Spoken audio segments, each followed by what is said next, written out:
Assalamu alaikum. Welcome back to my channel. This is Bangladeshi blogger Zubaida's family.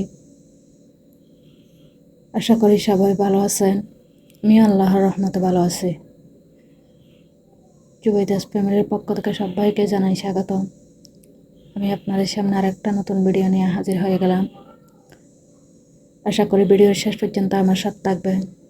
যদি ভিডিওটা ভালো লাগে তাহলে প্লিজ একটি লাইক দিতে ভুলবেন না এবং সাবস্ক্রাইব করে পাশে থাকবেন।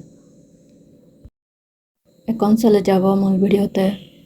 তো আমি আজকে আপনাদেরকে দেখাবো লাচ্চা সেমাইয়ের একটা ইউনিক রেসিপি, যেটা হচ্ছে লাচ্চা সেমাইগুলো প্রথমে গরম করে নিলে একদম মসমসে করে নিলে তো এটা খাইতে অনেক বেশি মজা লাগে। এমনি খাইলে এটা না মুখের মধ্যে কেমন জানি লাগে, বমি বমি ভাব লাগে, খারাপ লাগে। তো এইভাবে খাইলে আর এই খারাপটা লাগে না। যেমন নাকি ধরেন এটা একটা পাতিলে নিয়ে গরম করে নিব, ভালো মতো একদম লাল লাল করে মসমসে করে নিব। তারপর দুধ ঢেলে দিয়ে খাবো।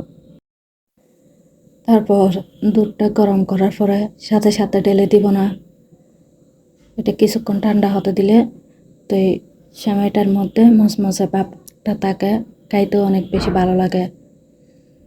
তারপর এখন আমি এগুলো নিয়ে যাচ্ছি আমার শ্বশুর শাশুড়ির জন্য, ওনারা খাবেন 10টার নাস্তা হিসাবে।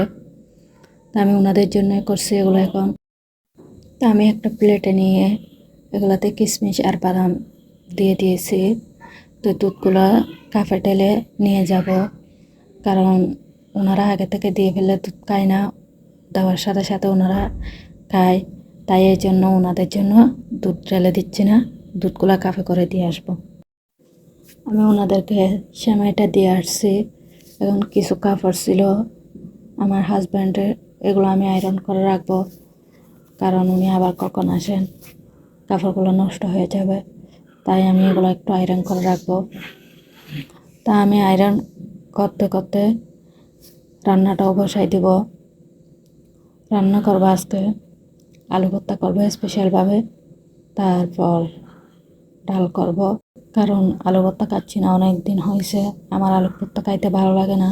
তাই আজকে ভাবছি একটু আলু ভর্তা করি,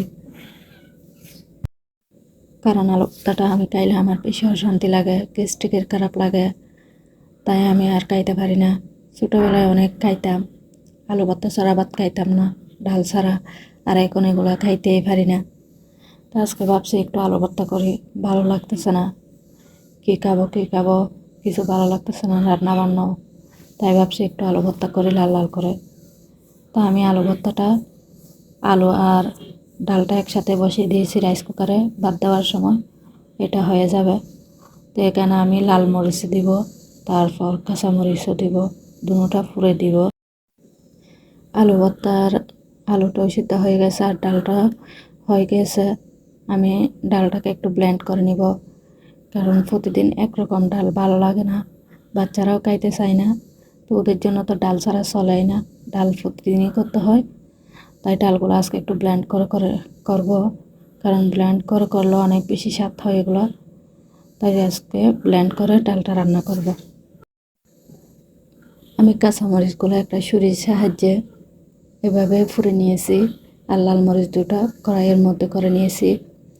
তার একটা কথা বলে আপনাদেরকে, মরিচ ভর্তাটা করার সময় হাতে একটু সরিষার তেল মেখে নেবেন ভালো মতো, তাহলে আর হাত জ্বলবে না। কারণ মরিচ মাখলে অনেক বেশি হাত জ্বালাফোড়া করা, তাই সরিষার তেল মেখে নিলে ভালো মতো আর হাত জ্বলবে না। ভর্তাটা আমি করে নিয়েছি। তারপর এটাকে সুন্দর করে গোল গোল করে এভাবে তেলের মধ্যে দিব, একদম লাল লাল করে নিব।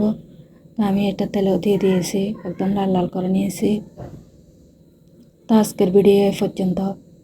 ভিডিওটা কেমন লেগেছে কমেন্ট করে জানাবেন। যদি ভালো লেগে থাকে তাহলে প্লিজ লাইক দিতে ভুলবেন না এবং চ্যানেলটিকে সাবস্ক্রাইব করে পাশে থাকবেন। সবাই ভালো থাকবেন, সুস্থ থাকবেন। যদি কোনো কিছু ভুল হয়ে থাকে ক্ষমা সুন্দর দৃষ্টি দেখবেন। আসসালামু আলাইকুম।